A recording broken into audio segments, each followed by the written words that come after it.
We provide you the platform to turn your dreams into reality. Give wings to your aspirations with KR Mangalam University. Ahmedabad में पिछले 15 साल की सबसे बड़ी विमान दुर्घटना हुई है, जिसमें एक पैसेंजर को छोड़ करके कोई भी नहीं बच पाया। अब सवाल उठता है कि उसके पीछे कारण क्या हो सकते हैं या फिर कारक क्या हो सकते हैं, क्योंकि बहुत सारे बिंदु हैं जिसके ऊपर सघन विचार करना ज़रूरी हो जाता है।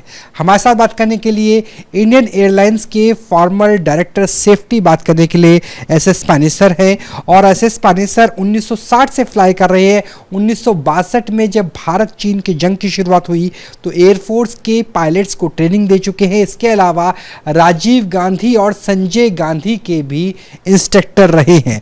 सर, आपसे जानना चाहेंगे, जो वीडियो सामने आए हैं उसमें प्राइमा फेसी क्या कारण लग रहे हैं आपको कि किस वजह से दुर्घटना हुई होगी? क्योंकि बोइंग का इतना बड़ा विमान ड्रीमलाइनर 787 की बात करें, उसमें यह भी कहा गया कि जो उसकी गति थी वो 174 नॉट्स थी, जबकि 230 नॉट के आसपास होनी चाहिए टेक ऑफ के ठीक बाद। ये भी कहा गया कि ऊंचाई 825 फीट थी, तो क्या टेक ऑफ ही ठीक से नहीं हो पाया? प्राइमा फेसी जो कारण है वो कौन कौन से हो सकते हैं, अगर आप पूरा सूचीबद्ध तरीके से बता सकें तो। देखिए, सबसे पहले तो इस दुर्घटना के लिए हमें बड़ा शौक है, और मैं ये कहना चाहता हूँ, ये जो जहाज़ बोइंग ड्रीमलाइनर 787 है, बड़ा टेस्टेड एयरक्राफ्ट है, बहुत सेफेस्ट एयरक्राफ्ट है, और काफ़ी इन दुनिया में ये जहाज़ चल रहा है, ऐसी कोई बात नहीं। इस दुर्घटना का जो असली रीज़न है वो पता तभी लगे जबकि इसका ब्लैक बॉक्स और कॉकपिट वॉइस रिकॉर्डर निकलेगा। पायलट ने टेक ऑफ के बाद जो एमरजेंसी सिग्नल होता है, मेडे बोला है। मेडे पायलट का लास्ट सिग्नल होता है जब एक्सट्रीम एमरजेंसी आ जाए, वो कि उसके कब्जे से हाल बाहर निकल जाए, तब वो मेडे करता है for help and all that. और जब टेक ऑफ करा है, इसने गियर ऊपर का, हो सकता है गियर पूरा ना ऊपर आया हो, इंजन को आग लग गई हो, दोनों इंजन, इसका हम ये प्रीएम्प्ट करना हमारे लिए ठीक नहीं है, क्योंकि जब तक इंक्वायरी हो रही है, इन्वेस्टिगेशन चालू हो गई है, उसमें जो ब्लैक बॉक्स मिलेगा, उसे ब्लैक बॉक्स में 200 चीज़ें रिकॉर्ड होती हैं। इंजन की हालत, जहाज़ की हालत, स्पीड की, हर एक इंस्ट्रूमेंट की रिकॉर्डिंग वहाँ पे आ जाती है। और ब्लैक बॉक्स एक ऐसा लोहे का बक्सा होता है जो कि 1000-2000 डिग्री सेंटीग्रेड की आग में भी नहीं पिघलेगा। उसके अंदर ये फॉइल होती है जो रिकॉर्ड करती है, सारे पैरामीटर रिकॉर्ड कर लें। उसके बाद हमें 100% एग्जैक्ट पता लग जाएगा कि इस क्रैश की वजह क्या हुई है, इतने ये गिरा क्यों है जहाज़, वो पूरा तो उसी के बाद पता लगेगा। लेकिन जो हम अंदाज़ा लगा सकते हैं कि जो पायलट ने मेडे का सिग्नल दिया है, ऊपर चढ़ते ही उसने मेडे को कुछ सेकंड के बाद मेडे कर दिया है, इसका मतलब कि पायलट की हालात से बाहर निकल गई सिचुएशन, वो कंट्रोल नहीं कर सका। ये लास्ट इमरजेंसी सिग्नल वो दे सकता है। इसमें तो पुर्तगाल के नागरिक भी थे, ब्रिटेन के नागरिक भी थे, कैनेडियन सिटीजन्स भी थे। इवन हाउस ऑफ कॉमन्स में तो ये तक कहा गया कि हम एयर इंडिया के साथ, भारत सरकार के साथ मिलकर काम करेंगे। तो ऐसा भी हो सकता है कि डिफरेंट कंट्रीज़ के डिफरेंट एजेंसीज इस इन्वेस्टिगेशन में साथ में मिलकर काम करें। जो फिलहाल ATC की रिकॉर्डिंग्स आई है, ATC ने जो ऊंचाई बताई है, जो 174 नॉट्स की स्पीड बताई है, जो फ्लैप्स बताए कि खुले हुए थे, लैंडिंग गियर बंद नहीं हुआ था, उस जो चीज़ें अभी आंकड़े हैं सार्वजनिक पटल पर, उसके लिहाज से क्या लगता है कि फ्लैप्स के खुलने से दिक्कत हो सकती है या बंद नहीं हुए से दिक्कत हो सकती है, या FMS जिसे कहा जाता है उसमें भी कुछ गलत आंकड़े दिए जा सकते हैं? क्या तापमान या हवा का पतला होना भी कुछ वजह हो सकती है क्या? देखिए, ये सारे फैक्टर जो आपने कहे हैं, ये सब एप्लीकेबल हैं, चालू हैं, इन्हीं के हिसाब से जांच चलता है। जैसे मैंने आपको कहा है कि ये सारी चीज़ें जो अपनी फ्लैप्स की पोजीशन, गियर का ऊपर ना जाना, हाँ जी, टेक ऑफ का उसमें होता है कि लीवर ऊपर गियर ना ऊपर गया हो, उसमें इंजन, ये सब चीज़ें ब्लैक बॉक्स के मिलने के बाद 100% कन्फर्म हो जाएंगी कि ये क्रैश क्यों हुआ है। लेकिन यह है कि हमारे इन्वेस्टिगेटर कहाँ तक काबिल हैं, वो रीड आउट करेंगे, कैसे उन्हें रिपोर्ट बनानी है। अब इस हालात में हम ये चाहते हैं कि इसमें पब्लिक इंक्वायरी हो, जुडिशल इंक्वायरी होनी चाहिए, जिसमें सब प्रोफेशनल जो एक्सपीरियंस पायलट हैं, जो जिनका काम, उनको भी बीच में लाया जाए कि आपका क्या विचार। उस ब्लैक बॉक्स की रीड आउट के बाद ही हम अपना 100% अंदाज़ा बता सकते हैं, और ऐसे इंसिडेंट आगे से कैसे बचाना है वो ज़्यादा इम्पॉर्टेंट है इस वक्त।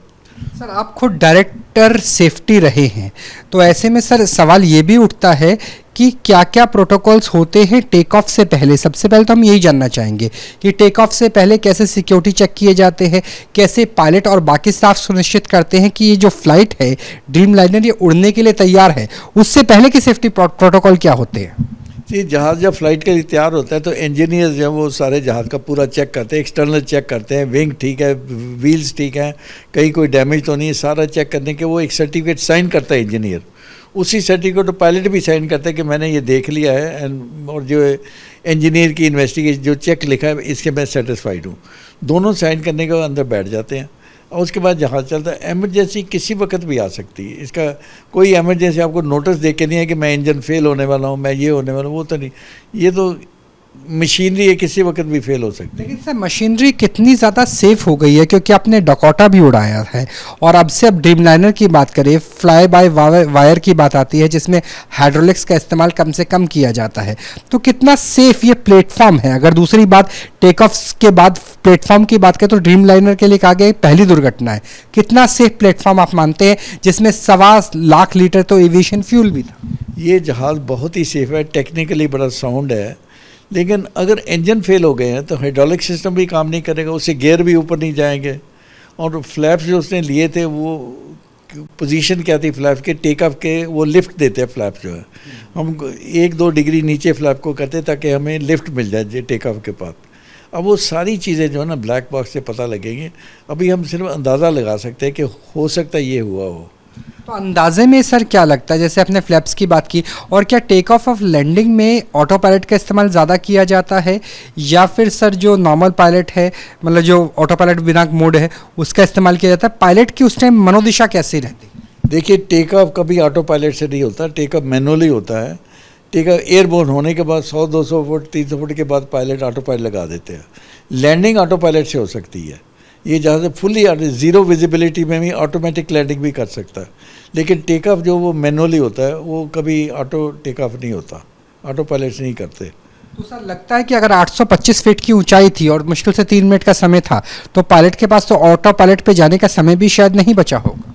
नहीं, देखो लो हाइट पे पायलट जब टर्न करेगा ना जहाँ, उससे उसकी लिफ्ट घट जाती है, उससे उसकी क्लाइंब ख़त्म हो जाएगी। अब इतनी सीरियस सिचुएशन जो है उसने मेडे का सिग्नल दिया है, जब जो कि सबसे बड़ा एमरजेंसी सिग्नल पायलट देता है, कहीं भी जा रहा हो उसको इतनी आपत्ति आ जाए कि उसके कंट्रोल से बाहर हो जाए या उसको इसी मतलब, तो फिर वो मेडे मेडे मेडे करता है और जो भी जहाज़ उसको सुनेगा वो बता देगा उसको कि भी ये एक जहाज़ आपत्ति में है, इसकी कैसे मदद करनी है।